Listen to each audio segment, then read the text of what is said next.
Third. Third, man. Third's in the What's house. up, dude? What's happening? Pleasure to have you. Yeah, Thanks seriously, to be you here. killed it in there. It's fire. Thanks. Fire. What do you think of the stew? Stu's great place. Yeah? Yeah, good place to be creative. Yeah. Every time we've seen a third piece or even a more piece, be like, damn, oh shit, bro. Like, oh shit, third's here, bro. They're fucking. I think that's kind of crazy because I guess I'm in my own bubble Right. because I never get the feedback. Right, So I right. don't even know anybody sees nothing. Yeah. So How do you do what you do? there's no answer. No? Yeah, it's like it's my vice or my addiction, I guess. Instead of drugs, I like to paint. So if I don't paint for a day, it feels kind of weird. Yeah. What got you into graffiti, man?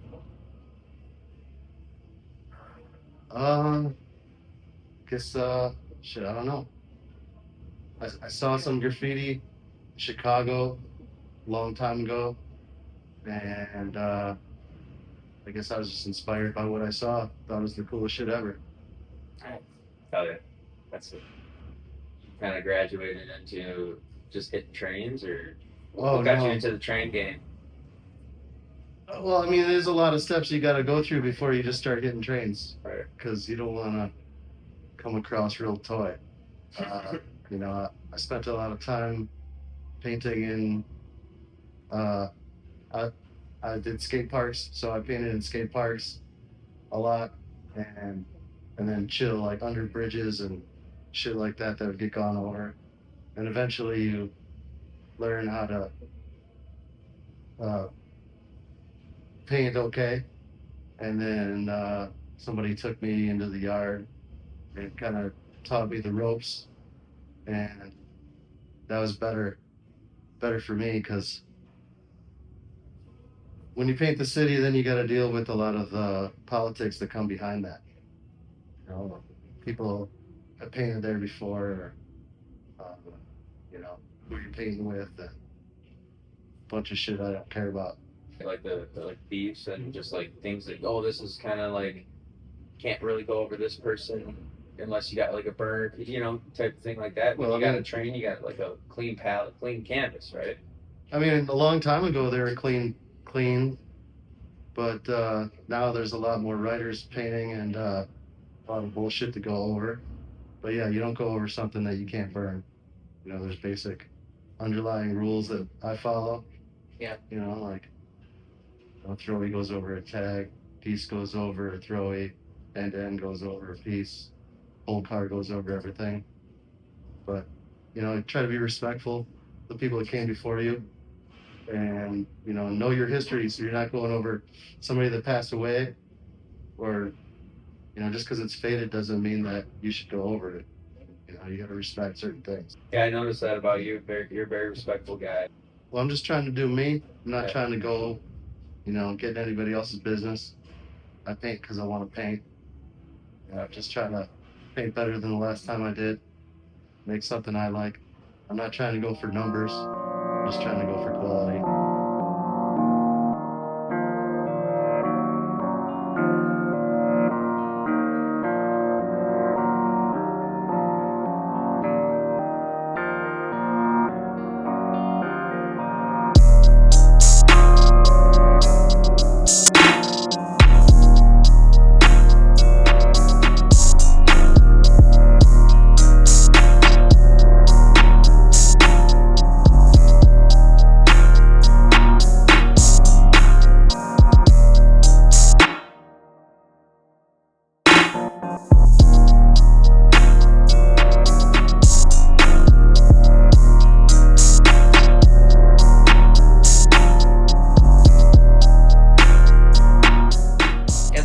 Unspoken rules to graffiti for sure. You mentioned yesterday you got your own set of rules too. Anything like just on a personal level that you kind of just basic life respect. You do things that you don't want to be done upon you. Right. And where you choose to paint, just how you live your life, basically. Yeah.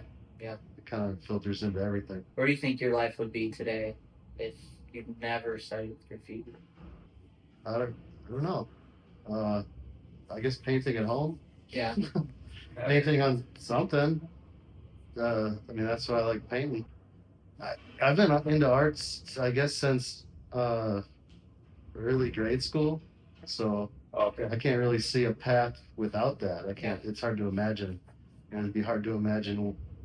I have a really hard time working on somebody else's clock for their minimum wage. Like that doesn't mean shit to me. My time is my most precious commodity. That outweighs money. So I'll only work as much to have my time to do what I need to do. Nice. Because I don't really care about stuff, fancy stuff. It's all about relationships and experiences. I like that. Yeah, me too. You can't get the time back. You can always make back more money. Do what you love, man.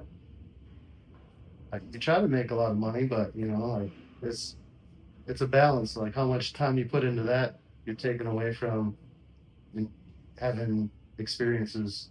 So I'd much rather find myself a day of painting and then just enjoying that picture that I can remember that day, whether it's a wall like here at the stew or you know a train that travels around, pops up a few years later when Yeah. somebody said they saw it in a different state, different country. That's always cool. It's gotta be a crazy feeling. Yeah, I get some cool flicks from like up by Alaska. It's I've seen a couple of those. mountains behind you, or some elk, and a dude does bench press. He's dope. Yeah, I think you posted one time. It was like somewhere. It might have been somewhere else, but it's close up, like some fucking mountainous fucking. Yeah. It was pretty cool, dude. It was Or like, like down in Mexico, it's cool to see how far your stuff can travel. definitely. Everybody sees that, you know. That's super tight. You gotta put in a lot of work and have somebody mentor you before you just try to go out into the yards. And you know, if they're dangerous places, you know, I know people that have lost limbs and you know passed away, so it's no joke in there. You know, toys stay out. Yeah. I'd say Sohn brought me into the yard, taught me rules, and you know how to be safe and not to be seen, and I guess also how to paint them correctly. Because I was coming from painting a wall, all doing little clean lines and trying to make stuff, but him and Curse would paint 5 panels. One time I'd do one, and they'd be big and legible. You could see them from a half mile away. So it kind of inspired me to get into the font phase.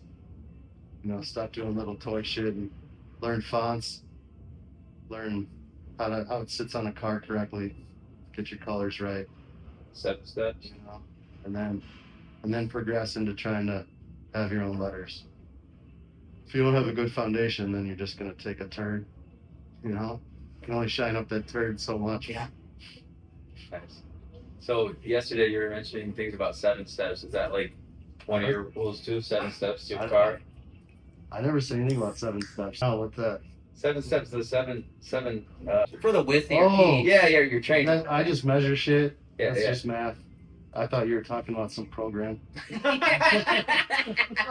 man. I don't know shit about that shit. So it was nice to like hear some of the things you were talking about yesterday and It's just more like, about learn. more about proportion on how the train looks overall. Mhm. Because if one guy's going small, one guy's going huge, or you're not matching paint, it doesn't look like you went there together. It doesn't look intentional. Yeah. So we just measure out spaces so that they're the same.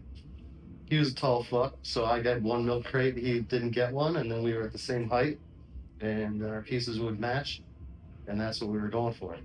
Yeah, it definitely looks sick. I mean, when you post your stuff, it looks fluid, clean, very talented. Fucking the fade. I love the fades on your pieces, man. Like the fades are sick. I love I'm sure it happens though. Like how long of periods of absences have there ever really been? I mean, it's situational. Yeah. Like in the winter in Wisconsin, it can get 20 below.